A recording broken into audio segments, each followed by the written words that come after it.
신약성경 248면쯤에 있습니다.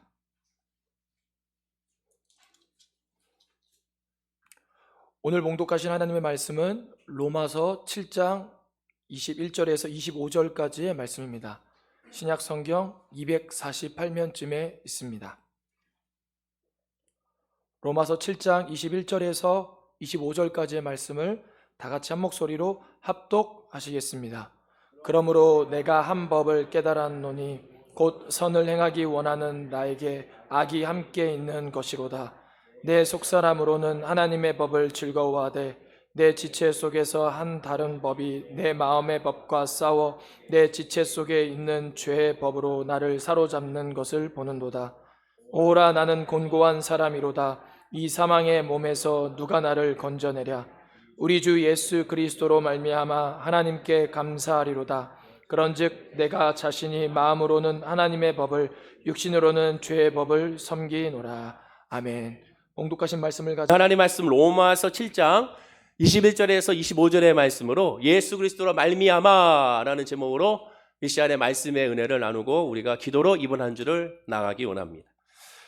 우리가 잘 알다시피 코로나19로 말미암아 전 세계가 몸살을 겪고 있는 것을 보게 됩니다. 많은 사람들이 사망하고 있고 그로 말미암아 경제가 멈추고 있고 그로 말미암아 많은 부작용이 생기고 있는 것을 보게 됩니다. 미국의 경우는 굉장히 심각하죠. 2020년 4월 21일 시점으로 빈곤율이 11.4%에서 이미 18.9%로 급등했다고 발표하고 있습니다. 쉽게 말해 무려 2,100만 명의 미국인들이 빈곤층으로 떨어진 겁니다. 2,100만 명이라는 어마어마한 사람들이 빈곤층이 이 코로나19로의 사태로 말미암아 되어버렸음을 우리가 보고를 받고 있는 것을 보게 됩니다. 그 2,100만 명이면 우리나라 인구의 거의 절반에 가까운 인구라고 할 수가 있죠. 코로나19로 말미암아 지금까지 미국 실업수당 청구가 525만 건이라고 말하고 있습니다. 이 두 달 사이에 525만 건의 실업수당을 청구하고 있습니다. 그리고 4주간, 이제 두 달도 아니고 4주간 동안, 지난 한 달 동안 2,300만 명이 실직했다고 보고하고 있습니다. 굉장히 힘들고 어려운 상황이죠. 한국의 경우도 마찬가지입니다. 한국의 경우는 어떻습니까? 가장 먼저 타격을 받은 것이 인천공항이지 않겠습니까? 코로나19로 말미암아 직접적인 타격을 받은 인천공항은 근무자가 7만 6천 명 중에 3분의 1인 2만 5천 명이 이미 무급휴직을 갖거나 구조조정이 됐거나 희망퇴직을 신청했음을 보고하고 있습니다. 항공사 중은 더 심각하죠. 이스타 항공은 더 심각합니다. 350명의 구조조정을 발표했고요. 그중에는 조종사들도 포함되고 있고 한 조종사 일산에 살고 있는 한 조종사 52세 한 조종사는 극단적인 선택을 한 것을 우리가 보게 됩니다. 물론 주식의 문제도 있었다고 말하고 있지만 결국 실직이 주식의 문제로 이어지게 되고 물질로 이어지게 되고 그 압박감으로 극단적인 선택을 하게 된 것이죠. 여기저기에서 낙심과 절망의 소리가 나오고 있습니다. 길어지면 길어질수록 더 힘들고 어려운 상황 가운데 놓여 있는 것을 보게 됩니다. 그로 말미암아 사업과 직장 여러 가지 상황에서 이루어지고 있고 사업과 직장뿐만 아니라 우리 학생들 개학을 하지 못하여 집에 있다 보니까 완전히 그들의 학업과 그들의 여태까지 왔던 그 루틴이 다 무너지고 있는 것을 보게 되고 그로 말미암아 아이들을 돌봐야 되는 우리 할머니 또 할아버지 부모들 여러 가지 많은 상황 가운데서 세상 말로 꼬이고 있는 것을 보게 됩니다. 특히 중3, 고3 입시 앞둔 학생들은 더욱더 어려운 상황 가운데 놓여 있는 것을 보게 되는 것이죠.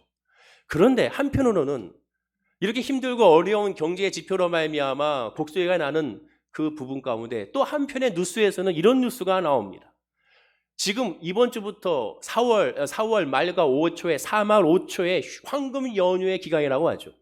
30일부터 다음 달 5일까지 부처님 오신 날, 근로자의 날, 어린이날 등 공휴일과 주말로 이어진 4일을 휴가를 내면 무려 6일 동안을 쉴 수 있는 황금 연휴의 기간이라고 말합니다. 그래서 동시에 지금 대형 숙박업소, 동해안이라든가 제주도는 비행기가 다 예약이 되고 큰 리조트는 이미 다 예약이 꽉 차서 자리가 없다고 말하고 있는 것을 보게 되죠. 아이러니하지 않습니까?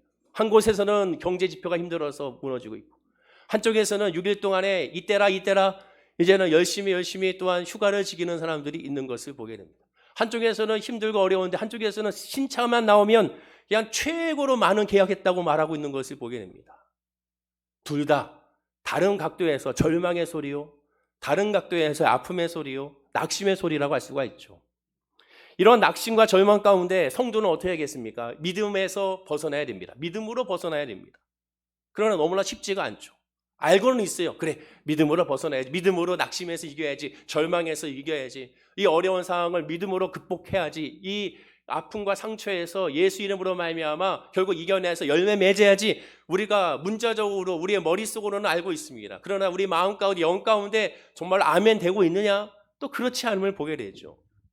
당장 저부터가 그렇지가 않습니다. 알면서도 목사인 저도 부끄럽게도 잘 실천하지 못하는 것을 보게 됩니다. 그때 상황에 따라서 좋았다가 또 무너졌다가 또 다시 좋았다가 또 다시 슬퍼졌다가 하는 모습을 보게 되죠. 모두가 다 그렇습니다. 이렇게 힘들고 어려운 상황 가운데는 당연히 우리는 가장 빠른 지름길을 찾습니다. 어떻게 하면 빨리 이것을 회복할까?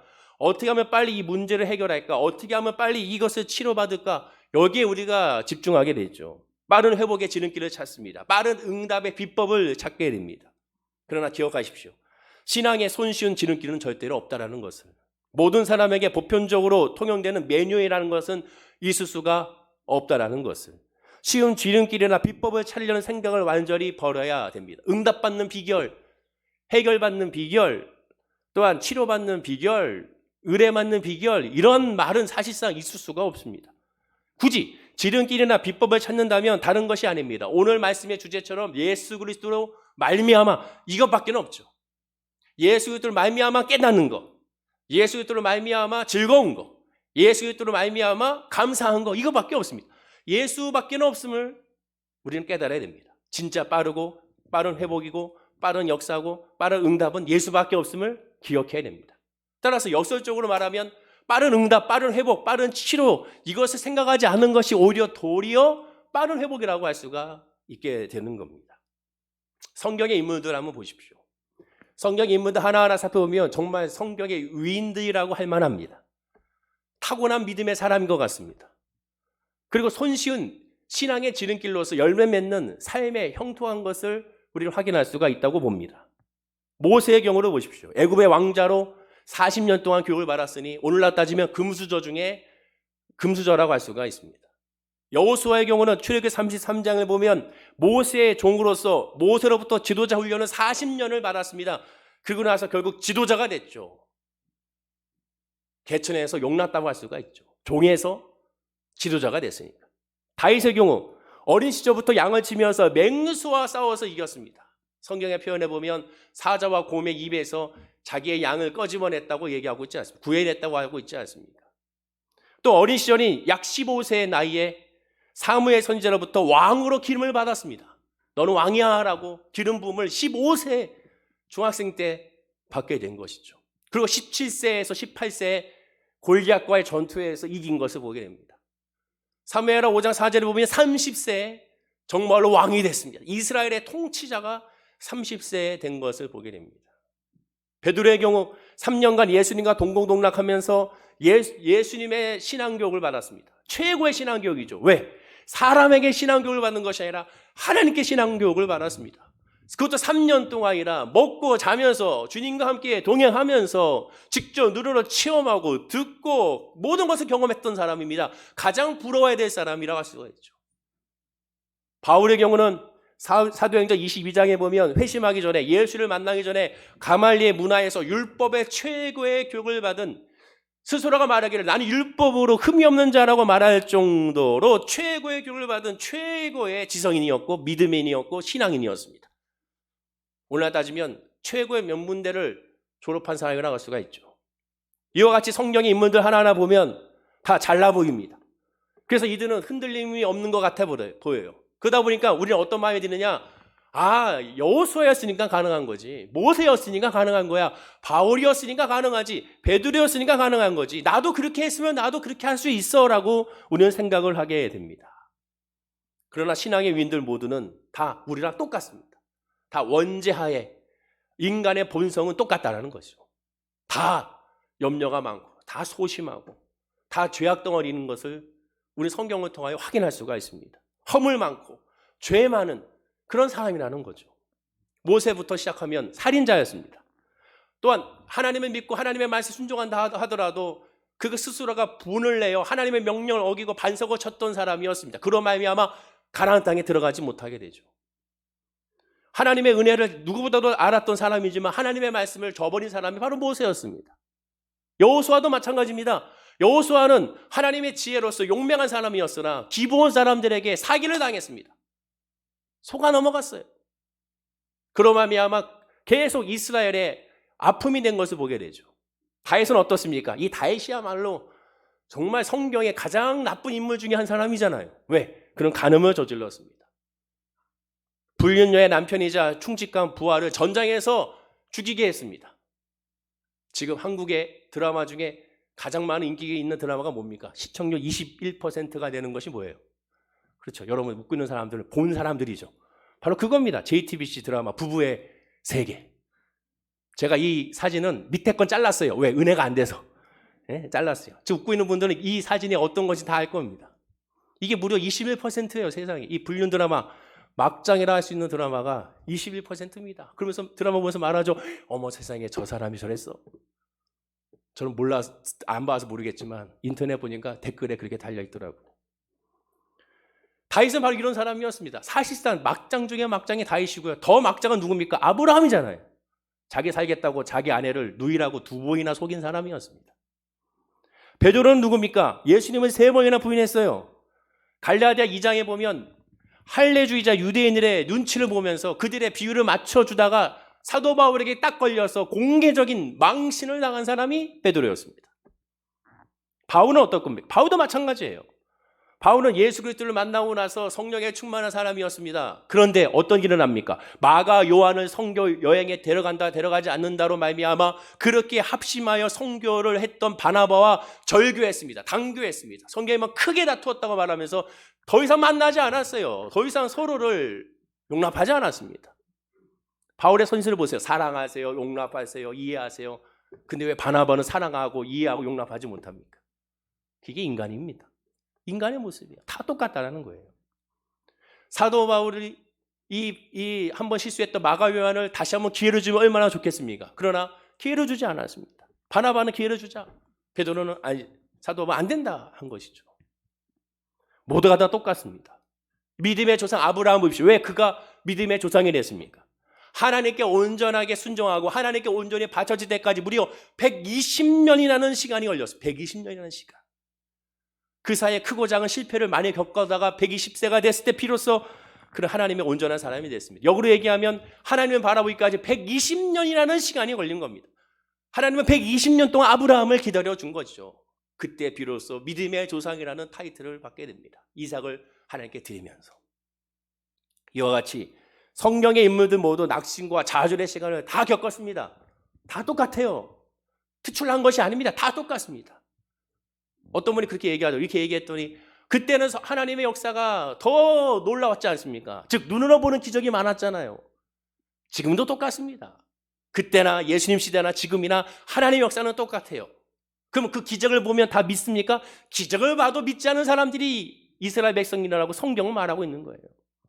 내가 기적을 보면 믿겠습니다. 저 우유천이 다 말라버리면 내가 믿겠습니다. 저 중난천이 말라버리면 믿겠습니다. 그것을 뭐 믿을까요? 사람은 그걸 봐도 믿지를 않습니다. 죽은 자가 살아난 것을 봐도 안 믿는 사람이 인간입니다. 인간의 모습은 그렇습니다. 기적을 보고 믿는 것이 아닙니다.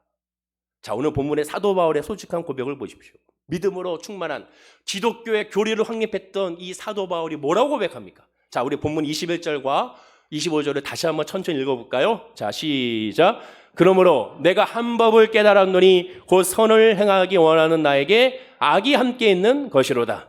내 속사람으로는 하나님의 법을 즐거워하되 내 지체 속에서 한 다른 법이 내 마음의 법과 싸워 내 지체 속에 있는 죄의 법으로 나를 사로잡는 것을 보는도다. 오라, 나는 공고한 사람이로다. 이 사막의 몸에서 누가 나를 건져내랴. 우리 주 예수 그리스도로 말미암아 하나님께 감사하리로다.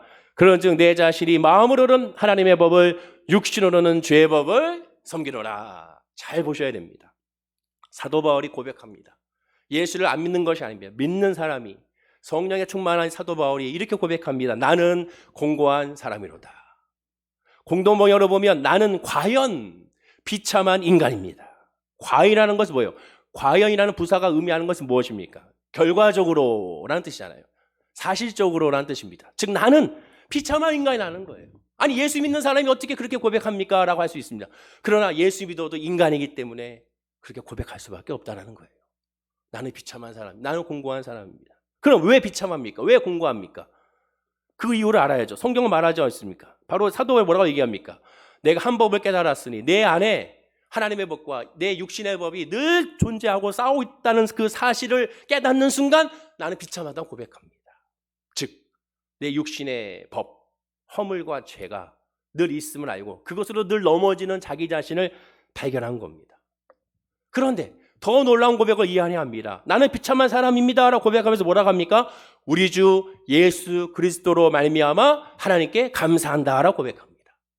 그러면 이 사도 바울이 감사한 것이 해결됐기 때문에 감사한 것인가? 아니에요, 여러분. 해결됐기 때문에 감사한 것이 아닙니다. 여러분, 감사는 해결됐기 때문에 아니에요. 치료받았기 때문에 감사가 아닙니다. 응답됐기 때문에 감사한 것이 아니에요. 감사 그 자체는 하나님 때문에 감사합니다. 그래서 늘 강조하듯이 하나님과의 관계라는 거죠. 지난주에 말씀드린 것처럼 하나님과의 관계가 핵심인 것입니다. 복음은 하나님과의 관계입니다. 하나님은 나의 아버지고 나는 하나님의 자녀라는 사실을 깨닫는 것. 그것이 바로 복음이고 그것이 바로 은혜고 그것이 응답인 것이죠. 감사한 것이 해결됐기 때문에 아닙니다. 이어지는 바울의 고백을 보십시오. 자, 이 말씀 읽어볼까요? 자, 시작. 그런즉 내 자신이 마음으로는 하나님의 법을 육신으로는 죄의 법을 섬기노라. 그런즉 결론을 내리고 있잖아요. 결론을 내리고 있지 않습니까? 앞에 있는 말씀을 다 정리하고 있지 않습니까? 그런즉 내 자신이 마음으로 하나님의 법을 육신으로는 죄의 법을 섬기노라. 아니 예수 믿는 사람이 성령 충만한 사람이 이렇게 말하면 됩니까? 라고 말한다면 복음을 모르는 겁니다. 하나님의 은혜를 모르는 거예요. 왜 예수님이 십자가에 돌아가셨는지를 모르는 거예요. 예수 믿는다 하더라도 완벽한 성자가 될 수가 없다고 말씀을 드렸습니다. 인간을 성자라는 단어를 쓰면 안 돼요. 성녀라는 단어를 쓰면 안 돼요. 거룩성을 쓸 수가 없습니다. 왜? 인간은 부족한, 영적으로 부족한 존재이기 때문에 그렇습니다. 이 육신에 있는 한 우리는 그럴 수 없어요. 그래서 이 땅의 삶을 성화라고 얘기하는 거예요. 신학적으로 성화되는 과정. 그리고 죽고 나서 하나님 나라로 가면 육신이 죽으면 그때 영적으로 변화되는 겁니다. 이 땅에서 완벽한 인간, 완벽한 사람은 없어요. 그래서 완벽한 교회란 있을 수가 없는 겁니다. 완벽한 목사 없어요. 완벽한 장로, 완벽한 직분자 있을 수가 없습니다. 왜? 육신에 연약함이 있는 사람이기 때문에 그렇습니다. 바울의 고백을 보십시오. 내 자신이 마음으로 하나님의 법, 육신으로는 죄의 법을 섬기노라. 인정하는 거예요. 인정하는 거예요. 나 연약한 사람인 거 인정해요. 나 유혹이 많은 것을 넘어지는 것을 인정하는 거예요. 복음은 뭡니까? 인정이에요. 인정. 내가 죄인임을 인정할 때 예수 그리스도를 영접할 수 있는 거예요. 내가 부족함을 느낄 때 예수 그리스도를 부르실 수 있는 거예요. 내가 할 수 없음을 깨달을 때 주여 삼청하고 두 손 두고 주님께 나올 수 있는 거예요. 그것이 복음의 능력이에요. 그것이 복음의 은혜예요. 버린 것 같으나 버리지 아니하고 노인 것 같으나 노임을 막지 않는 것. 그것이 복음의 역설이고 복음의 능력입니다. 질병 치료도 마찬가지잖아요. 그 질병을 인정할 때 질병 치료가 시작이 되는 거예요. 내가 암에 걸렸어요. 그러면 암을 인정해야죠. 아니야. 그럴 수 없어. 무슨 소리야. 내가 왜 암에 걸려? 아니야. 그걸로 부정하면 부정할수록 치료는 늘어지는 겁니다. 정확하게 내 질병을 인정했을 때부터 정확하게 치료가 이루어지는 거죠. 호스피스 같은 경우는 암 환자가 말기 환자가 2달을 남겼을 때 호스피스 병동으로 이동합니다. 죽음을 준비하는 거예요.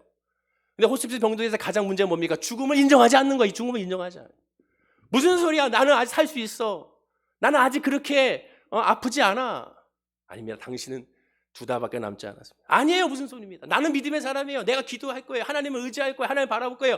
내가 목사예요. 내가 장로예요. 내가 권사예요. 예전에 많은 은혜를 받은 사람이에요. 많은 기적을 체험한 사람이 나는 기도할 거예요. 인정하지 않는 거예요. 그러면 어떻게 됩니까? 준비할 수 없는 거예요. 정신이 맑을 때, 조금이라도 건강할 때 마지막으로 준비해야 되거든. 그것이 호스피스 병동의 핵심이거든요. 그래서 나가야 되는데 그렇게 안 하는 겁니다. 더군다나 오살리 기도원에 있는 우리 호스피스 병동 같은 경우는 오살리 기도는 뭐예요? 오살리 산다는 거잖아요. 산다는 거. 기도해서 불러. 그런데 오살리 기도원에 이 호스피스 병동에 있으니까 나는 기도해서 응답받고 나는 치료받고 나갈래요. 그러니까 이게 안 맞는 거예요. 아유 목사님 믿음이 없는 소리를 하세요.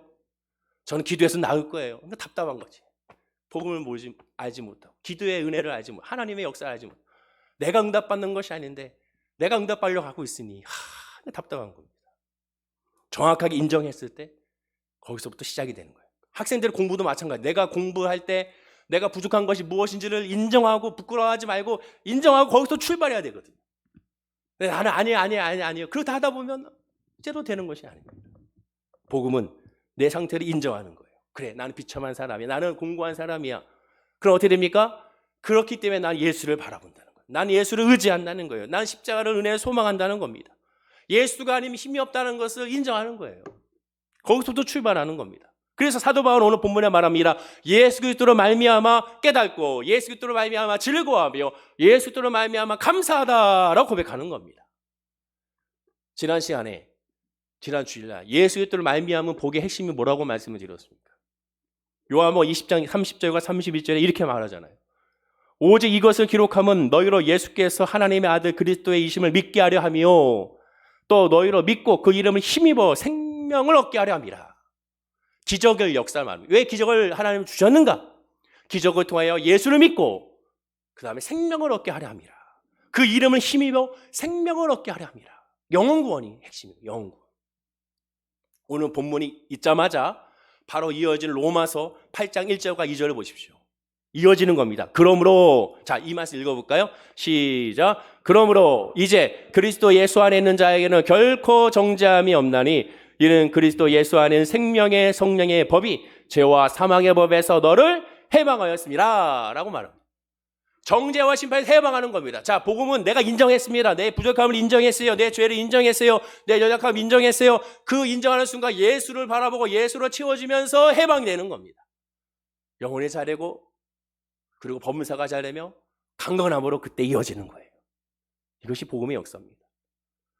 그러면 예수를 바라보는 것이 먼저인데 예수를 말미암은 걸 뭔데 예수를 말미암는 것을 먼저 집중하지 아니하고 계속 요 문제에 집중하고 있으니 응답이 안 되는 거고 역사가 안 나타나는 거고 해결이 안 되는 겁니다. 이루어지는 것 같으나 이루어지지 않는 것이죠.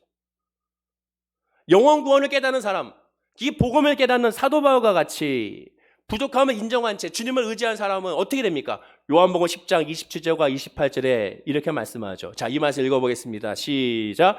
내 양은 내 음성을 들으며 나는 그들을 알며 그들은 나를 따르느니라. 내가 그들에게 영생을 주노니 영원히 멸망하지 아니할 것이요 또 그들을 내 손에서 빼앗을 자가 없느니라. 내 양은 내 음성을 듣고 나는 그들을 알며 그들은 나를 따른다. 예수를 따라가는 거예요.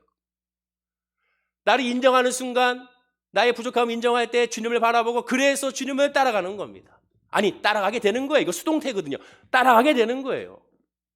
따라갈 수밖에 없는 거예요. 내 의지가 아닙니다. 되어지는 거예요.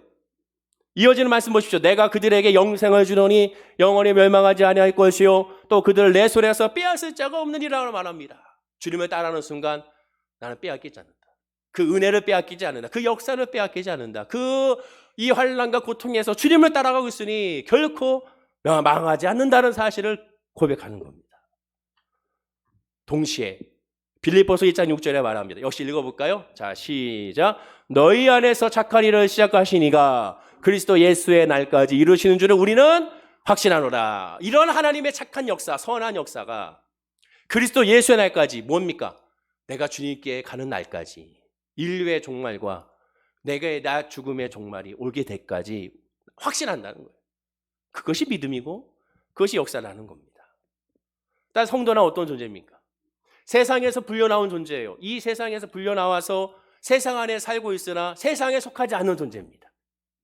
이 세상 속에 있으나 이 세상에 지배당하지 않는 거예요. 세상 것으로 흔들리지 않는 것을 의미합니다. 마치 우리나라에 있는 각국의 대사관들과 같습니다. 각국의 대사관들은 우리나라에 많이 있습니다. 세종로에 가면 그림과 같이 이게 대사관들이 많이 있어요. 이렇게 세종로에 가면. 근데 여러분들 이 대사관들의 특징은 무엇입니까? 한국 땅에 있으나 한국의 법이 지배당하지 않아요. 이 대사관, 이 땅 안에 들어가는 순간 그 나라의 법에 적용이 됩니다. 한국의 법이 적용되지 않아요. 이를 다른 말로 뭐라 합니까? 치외법권이라고 말하잖아요. 우리도 마찬가지예요. 이 땅에 있으나 우리는 우리의 영이 이 땅에 지배당하는 것이 아니라 하나님께 지배를 당하는 거예요. 그리고 그로 말미암아 흔들리지 않는 거예요. 그로 말미암아 위로를 받는 거예요. 그로 말미암아 승리하게 되는 거예요. 그로 말미암아 감사가 넘쳐나는 거예요. 인간의 본성 그대로 남아있으나 죄와 시험과 유혹에 그대로 노출되어 있으나 하나님의 우리를 지배함으로 말미암아 알아. 내가 이 땅에 있는 거 알아. 내가 이 땅에 있는 거 알아. 그러나 이 땅에 있는 나는, 이곳은, 내가 있는 이 자리는 하나님의 역사의 자리라는 것을, 하나님께서 역사하고 인도한다는 것을 고백하여 무너지지 않는 것을 의미하게 되는 겁니다. 사도 바울은 오늘 본문에서 그것을 깨닫는 거예요. 힘들고 어렵지만 주님이 계시니 나 넘어지지 않는다. 힘들고 어렵지만 주님이 계시니 나는 쓰러지지 않는다. 힘들고 어렵지만 주님이 계시니 나는 하나님의 위로를 받게 된다. 그것을 고백하는 거예요. 여러분에게 이렇게 축복하겠습니다. 하나님의 당신과 함께 하십니다. 인사하시기 바랍니다. 그러나 우리는 알고 있으나, 그러나 이것이 우리 스스로 이 세상을 살아가는데 우리는 다 이길 수는 없습니다. 주님이 알고 계세요. 그래서 주님께서는 어떻게 하셨습니까? 예수 그리스도로 말미암아 우리에게 두 가지의 힘을 우리에게 주십니다. 너 혼자 안 되는 거 알아. 그래 내가 도와줄게. 두 가지의 힘을 우리에게 주세요. 첫 번째 힘은 바로 무엇입니까? 다른 것이 아니라 하나님의 역사, 성령의 힘을 우리에게 보여주시게 된 겁니다. 성령의 힘이라는 것은 바로 무엇을 의미하겠습니까? 다른 것이 아닙니다. 오직 성령의 힘이라는 것은 다른 것이 아니라 보혜사께서 우리를 돕는 그런 힘이라는 것이죠. 한번 읽어볼까요? 요한복음 14장 26절입니다. 다 함께 읽어볼까요? 시작. 보혜사 곧 아버지께서 내 이름으로 보내실 성령, 그가 너희에게 모든 것을 가르치고 내가 너희에게 말한 모든 것을 생각나게 하리라. 성령의 충만한 역사의 핵심은 불러불러가 먼저가 아니라, 그것도 당연히 이루어지지만 진짜는 무엇입니까? 먼저는 가르치시고, 내 영에 하나님의 역사가 무엇인지 가르치게 하시고, 우리가 무엇을 말할 것인지 어떻게 행동할 것인지를 알게 하신다는 거 말씀하고 있습니다. 보혜사 성령으로 말미암아 우리가 싸워서 이기게 되는 거예요. 그럼 무엇과 싸웁니까? 죄와 싸워서 이기게 되는 거예요. 그리고 그 죄는 도덕적인 죄가 아니라 하나님의 중심에서 벗어나는 것을 의미합니다. 죄란 하나님을 믿지 아니하고 내 마음에 두지 않는 것이 죄이기 때문에 그렇습니다. 따라서 성령의 도우심으로 말미암아 지금 네가 하는 것은 하나님이 원치 않는 거야. 지금 가는 길은 하나님이 원치 않는 길이야. 지금 네가 하고자 하는 그 말을 하나님께서 원치 않는 말이 하는 것을 성령께서 우리를 깨우쳐 주시고 알게 하신다고 말씀하게 되는 겁니다. 그리고 그것을 알고 있는 성도는 어떻게 됩니까? 히브리서 12장 4절 말씀과 같이 죄와 싸우되 아직 피 흘릴까지 대항하지 아니하고 피 흘릴 정도로 계속 싸워 나가야 되는 것이죠. 그리고 그 싸움은 단번에 이기는 끝나는 것이 아닙니다. 주님이 부르실 그날까지 평생임죠.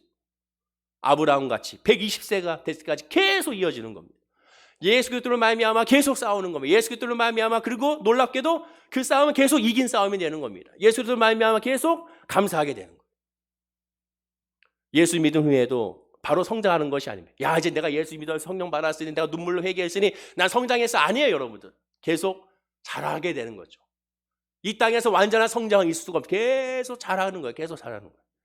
고린도전서 3장 6절과 7절입니다. 한번 읽어보겠습니다. 시작. 나는 심었고 아볼로는 물을 주었으되 오직 하나님께서 자라나게 하셨나니 그런저 심는 이나 물 주는 이는 아무것도 아니로되 오직 자라게 하신 이는 하나님뿐이리라. 오직 자라게 하시는 누굽니까? 하나님이라는 거예요. 목사가 자라나게 하시네요. 여러분들이 자라게 하는 것이 아니에요. 자라게 하시는 것은 하나님입니다. 그 자라고 열매 맺게 하는 것은 하나님이 하시는 거예요. 우리가 하는 건 뭡니까? 심는 것과 물 주는 것입니다. 나머지 하나님이 역사하는 거예요. 그것이 성령의 또 역사라는 겁니다. 그럼 내가 성장하는 증거가 무엇입니까? 예배 열심히 드리는 겁니까? 당연히 그것도 맞죠. 헌신하는 거 맞습니다. 11조 드리는 거 맞아요. 감사헌금 하는 거 맞아요. 그러나 그것은 결과입니다.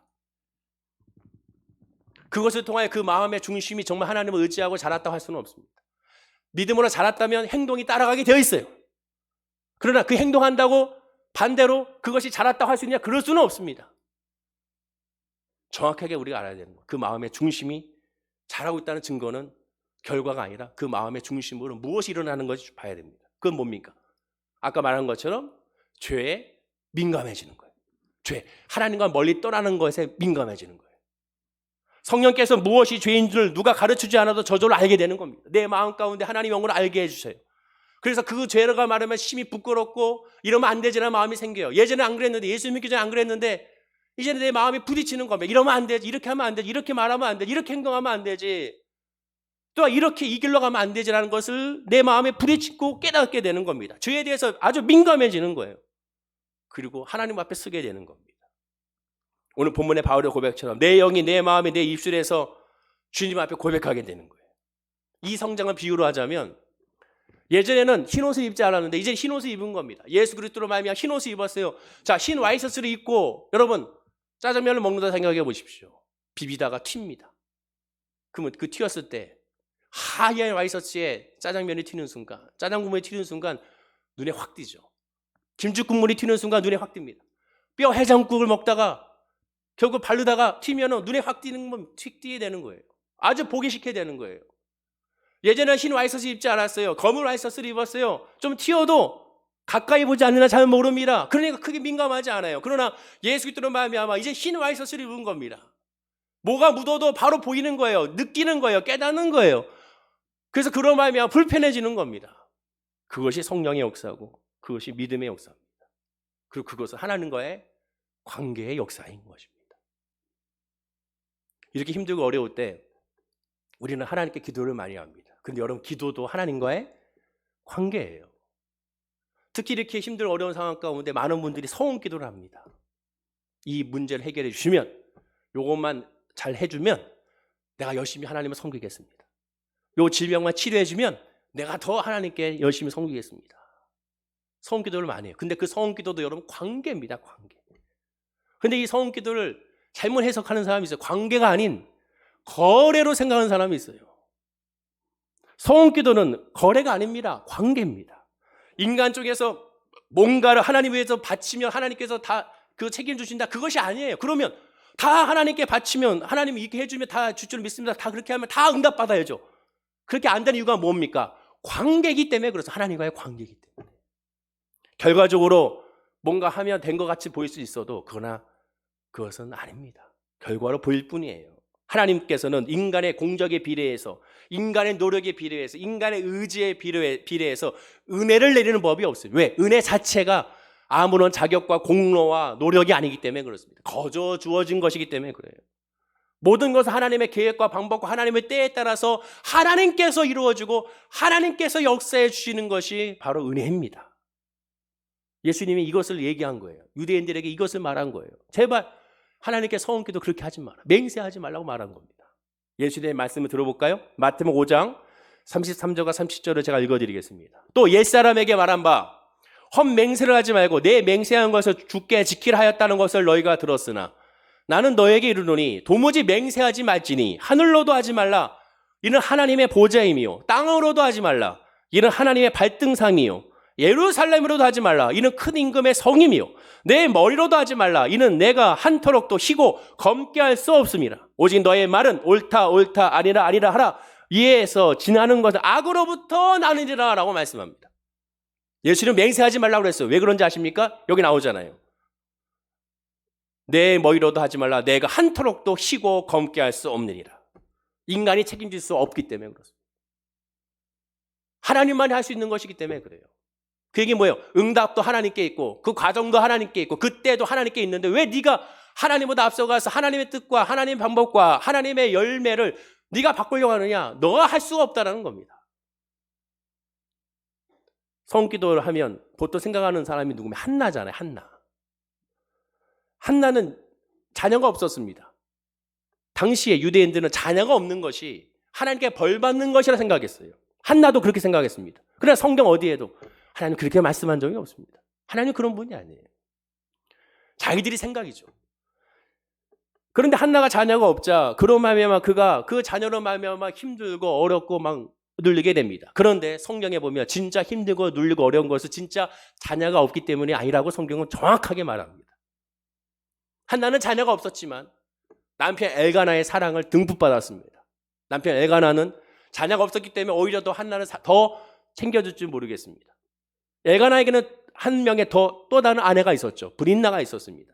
그런데 이 엘가나의 다른 아내인 이 브린나가 이 한나를 너무 또 챙겨주고 너무 사랑해주는 것에 시기하고 질투하게 됩니다. 그래서 그 시기 질투로 한나를 계속 힘들게 하게 되죠. 성경 사무엘서 1장 6절에 여호와께서 그에게 임신하지 못하게 하심으로 그의 적수인 브린나가 그를 심히 격분하게 하여 괴롭게 했더라고 성경 분명히 말합니다. 격분하게 하여 괴롭게 했습니다. 브린나가 왜? 시기했기 때문에. 어떻게 했습니까? 7절에 매년 한나가 여호와의 집에 올라갈 때마다 남편이 그같이 하며 남편이 한나에게 더 많은 재물을 드릴 수 있도록 챙겨주니까 그것이 시기하고 질투하여 매년 그렇게 하니까 이 브린나가 그를 격분시킴으로 한나를 격분시킴으로 한나가 울고 먹지 아니했더라고 말합니다. 단순하게 자녀가 없기 때문에 울고 먹지 않은 것이 아니라 자녀가 없음으로 말미암아 또한 남편에게 사랑을 받게 되자 그로 말미암아 시기하고 질투하는 브린나로 인해서 그가 울고 먹지 아니하게 된 겁니다. 아이가 없는 것이 분명한 아픔이지만 더 힘들게 한 것이 아이가 없는 것이 아니라 브린나였던 거예요. 더 힘들게 하고 더 무너지게 한 것이라고 성경은 분명히 말하고 있습니다. 그래서 한나가 어떻게 합니까? 하나님께 기도하잖아요. 10절에 한나가 마음이 괴로워서 여호와께 기도하고 통곡합니다. 그 다음에 중요한 구절 11절에 이렇게 말하죠. 서원아 이르되 만군의 여호와여 만일 주의 여종의 고통을 돌보시고 나를 기억하사 주의 여종을 잊지 아니하시고 주의 여종에게 아들을 주시면 내가 그의 평생에 그를 여호와께 드리고 삭도를 그의 머리에 대지 아니하겠나이다 라고 고백합니다. 여러분 이것을 문자적으로 보면 하나님께 조건부로 하나님께 아뢰는 것 같아요. 해주면 내가 이렇게 하겠습니다. 그러니 해주세요 라고 고백하는 것 같습니다. 그러나 이 기도를 하게 된 이유와 원인을 알아야죠. 지금 아들을 낳아 젖을 떼자마자 성막에 시중드는 자로 보냈습니다. 여러분 생각해 보세요. 내 자식, 그렇게 원했던 내 자식 하나 주셨는데 그 자식을 젖을 떼자마자 그 아이가 자라는 것, 그 아이의 애교, 그 아이들의 성장하는 과정을 한 번도 지켜보지 못하고 하나님의 성전에 갖다 바친 겁니다. 무슨 뜻입니까? 현실적인 보상이란 하나도 없어요. 근데 우리는 어떻게 기도합니까? 소원 기도하지. 현실적인 보상 위주로 기도하지 않습니다. 한나는 그렇게 기도한 것이 아닙니다. 소원 기도가 그것이 아니에요. 한나의 소원 기도는 하나님께 받을 은혜를 그대로 하나님께 온전히 돌려드린 거예요.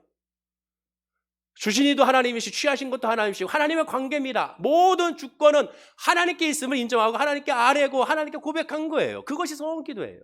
하나님만 바라보는 거거든요. 하나님의 때를 바라보고 하나님의 은혜를 바라보고 하나님의 응답을 바라보는 거. 만약에 안 주시면 안 주셔서 은혜가 되는 겁니다. 왜? 그 모든 건 하나님의 관계의 역사니까. 아브라함을 보십시오. 하나님께 주신 이삭을 하나님께 드리는 믿음으로 믿음의 조상이 된 거예요. 그 은혜를 그대로 드림으로 말이야. 주권은 여호와 하나님께 있음을 인정함으로 믿음의 조상이 된 겁니다. 다윗하면 떠오르는 것이 시편 61편의 다윗의 소원 기도입니다. 다윗의 소원 기도의 핵심이 무엇입니까, 여러분? 다윗도 한나와 똑같습니다.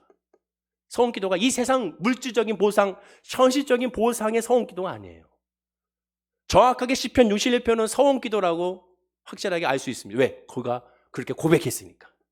그럼 그 소원 기도의 핵심이 무엇입니까? 본문 61편 4절입니다. 한번 읽어볼까요? 자, 시작. 내가 영원히 주의 장막에 머물며 내가 주의 날개 아래로 피하리이다. 그 윗절을 보면 2절과 3절을 보면 내가 힘들다고 말해요. 무엇 때문에 힘든지는 모르겠습니다. 여러 가지 많은 힘든 일이 있었잖아요.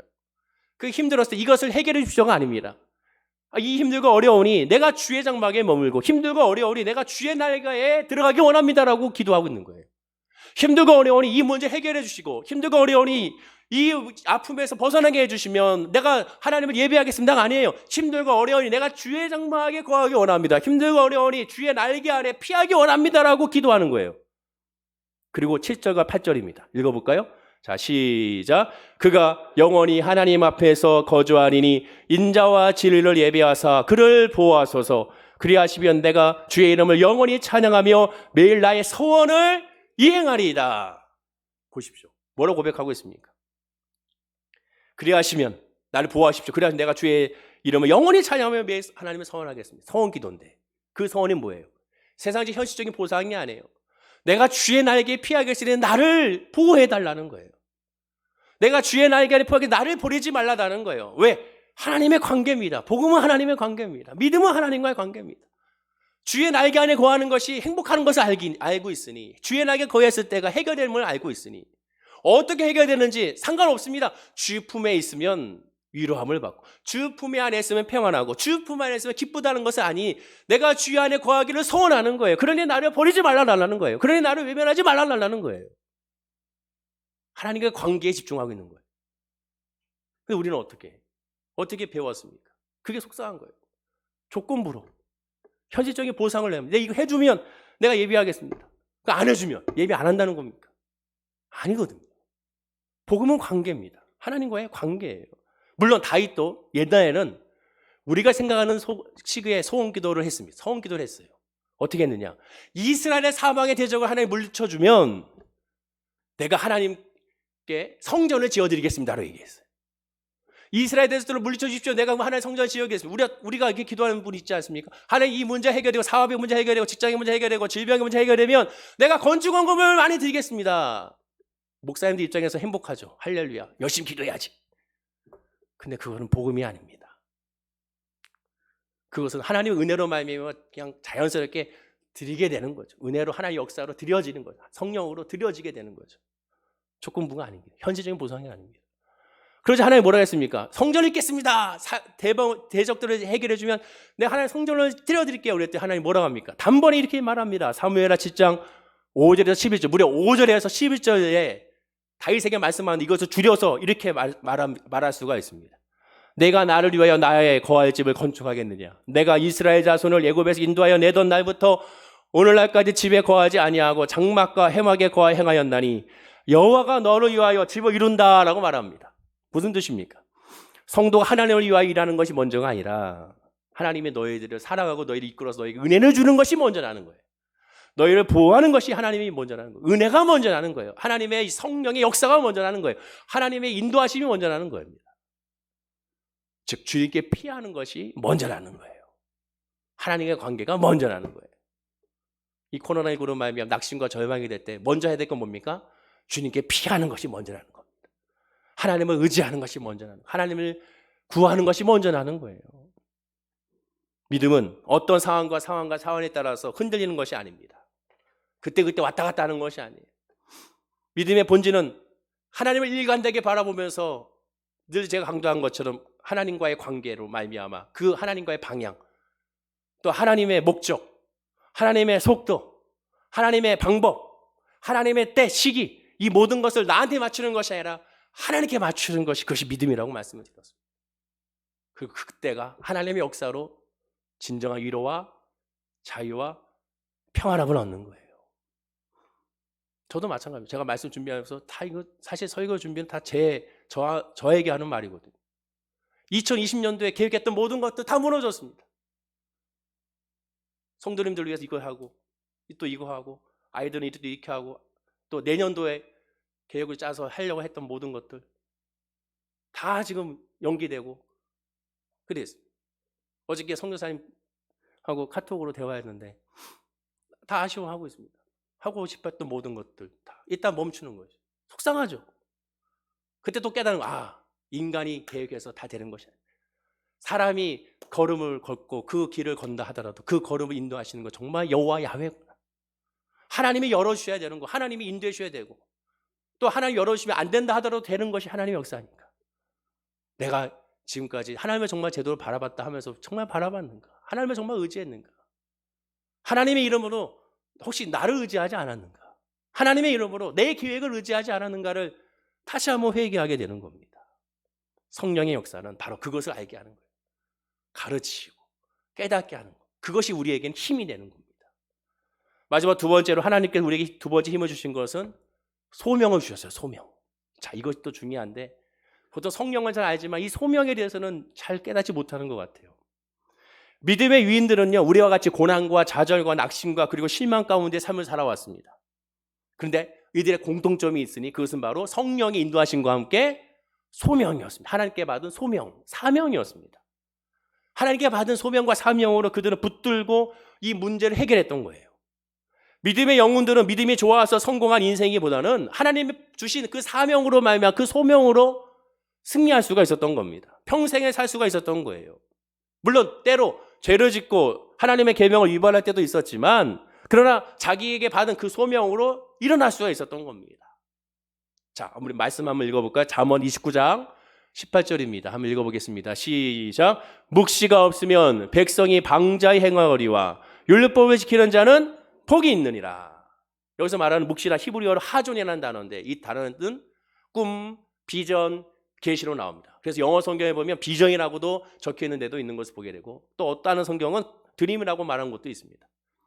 꿈과 비전과 계시를 말합니다. 즉 이 말씀을 통하여 꿈이 없는 백성은 망한다는 말이 나왔습니다. 하나님은 모든 사람에게 꿈을 줬다는 거예요. 비전을 줬다는 거예요. 하나님의 소명을 줬다는 거예요. 성령의 인재와 함께 성령을 통한 소명을 부어주시게 되는 겁니다. 그래서 제가 예전에 말씀드렸죠. 예수 믿고 예수의 은혜 안에 거하면, 성령 안에 거하면 내가 왜 공부하는지를, 왜 해야 되는지를 알게 되고, 내가 왜 직장을 구해야 되는지 알게 되고, 어느 직장을 구해야 되는지를 바라보게 되고, 무엇을 해야 될지를 깨닫게 된다고 말씀드렸어요. 왜? 하나님의 역사는 소명의 역사이기 때문에 그래요. 요엘 2장 28절입니다. 역시 읽어볼까요? 자, 시작. 그 후에 내가 내 영을 만민에게 부어주리니 너희 자녀들이 장래를 말할 것이며 너희 늙이는 꿈을 꾸며 너희 젊이는 이상을 볼 것이며. 장래, 꿈, 이상, 한마디로 소명입니다. 소명. 하나님께 주어진 소명이라는 거예요. 그걸 생각해 봐야 됩니다. 나는 소명이 무엇인가? 나에게 하나님 주신 사명은 무엇인가? 내 나이가 60, 70, 80인데 무슨 소명과 사명? 아니에요. 다 하나님께서는 다 주셨습니다. 가정을 향한 소명이 있어요. 자녀를 향한 소명이 있습니다. 남편과 아내를 향한 소명이 있어요. 직장과 사업을 향한 소명이 있어요. 내가 무엇을 해야 될 것, 무엇을 기도할 것인지에 대한 분명한 하나님의 소명이 우리에게 다 모두에게 예수 그리스도를 영접하고 성령에 거하는 사람에게 다 주어진 겁니다. 모세를 보십시오. 모세는 이스라엘을 출애굽시켜서 가나안 땅으로 인도하는 것에 대한 소명을 부어줬습니다. 여호수아는 가나안 족속을 다 멸하고 그 기업을, 그 땅을 이스라엘의 12지파로 나누어서 나눠주는 것이 그에게 소명이었습니다. 다윗은 가나안 땅에 있는 사방의 대적을 다 멸하고 나라를 굳건히 세워서 또한 솔로몬을 통하여 성전을 건축하는 것이 그에게는 또한 소명이었습니다.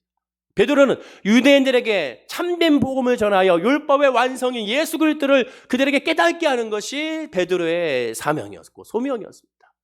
바울은 이방인들에게 복음을 전하여 전 세계 복음의 깃틀이 다 펼쳐지도록 나가는 것이 그에게는 사명이자 소명이었습니다.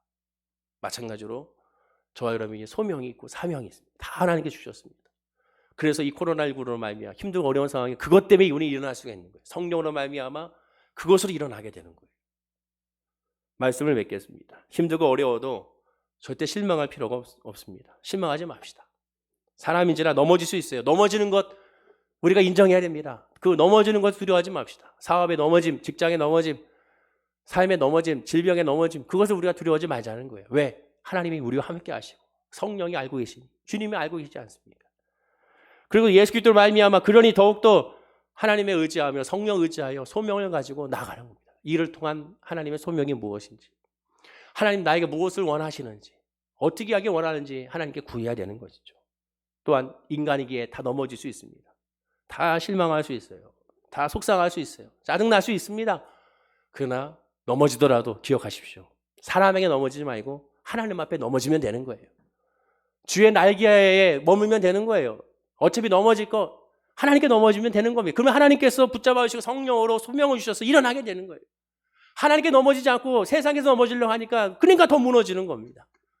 넘어져도 주님 앞에 넘어지십시오. 자녀들이 부모님 앞에 넘어지면 어때요? 부모님도 이렇게 세워주잖아요. 세상 사람들이 넘어지면 이렇게 세워주고 보내면 끝납니다. 그러나 부모는 끝까지 책임져 주는, 하나님 앞에 넘어지는 순간 하나님이 다 책임져 주는 겁니다. 이 코로나19로 말미암아 모두가 다 힘든 모습입니다. 경제 지표를 보면 앞으로 더 힘들다고 말합니다. 심지어 올 하반기 때는 더 많은 사람들이 구조조정을 당할 거라고 말하고 있어요. 그러나 이런 상황이 있을 때 우리가 해야 되는 건 뭡니까? 그러니 힘드니 더 하나님께 의지하고 하나님께 엎드리며 하나님의 은혜를 구하고 하나님의 소망을 구하는 우리의 모습이 되어야 될 줄로 믿습니다. 반드시 주께서 붙들어 주십니다. 옆에 분에게 인사할까요? 반드시 하나님께서 붙들어 주십니다. 인사하시 바랍니다. 한 번 더 인사할까요? 그러니 힘내시기 바랍니다. 인사하시 바랍니다. 기도하겠습니다. 아버지 하나님 감사합니다. 주님이 계십니다. 하나님이 계십니다. 성령의 역사로 우리 인도하여 주십니다. 우리가 위로받을 수 있고 우리가 즐거워하고 우리가 감사하고 우리가 기뻐하고 우리가 승리할 수 있는 것은 오직 주님 예수 그리스도로 말미암음을 다시 한번 고백하게 하옵소서. 주의 날개 앞에 엎드려지게 하여 주시옵시고 힘들 때 하나님만 더 의지하게 하여 주옵소서. 그럼 하나님이 지혜를 주시고 소원을 주시고 소명을 주셔서 금방 일어날 수 있음을 고백하게 됩니다. 주님만 의지하고 주님만 바라볼 때 하나님의 역사와 하나님 인도하심으로 날마다 하나님의 복을 받는 우리 모든 성도님들이 되게 하여 주옵소서. 넘어지는 것을 겁내지 아니하게 하여 주시고 마치 유도 선수들이 낙법을 연습한 것처럼 예수 안에서 영적인 낙법으로 넘어지지 말고 바짝 일어날 수 있는, 금방 일어날 수 있는 은혜가 우리의 믿음 가운데 있게 하여 주옵소서. 감사드리며 예수님의 이름으로 기도드립니다. 아멘. 우리 말씀을 기억하시면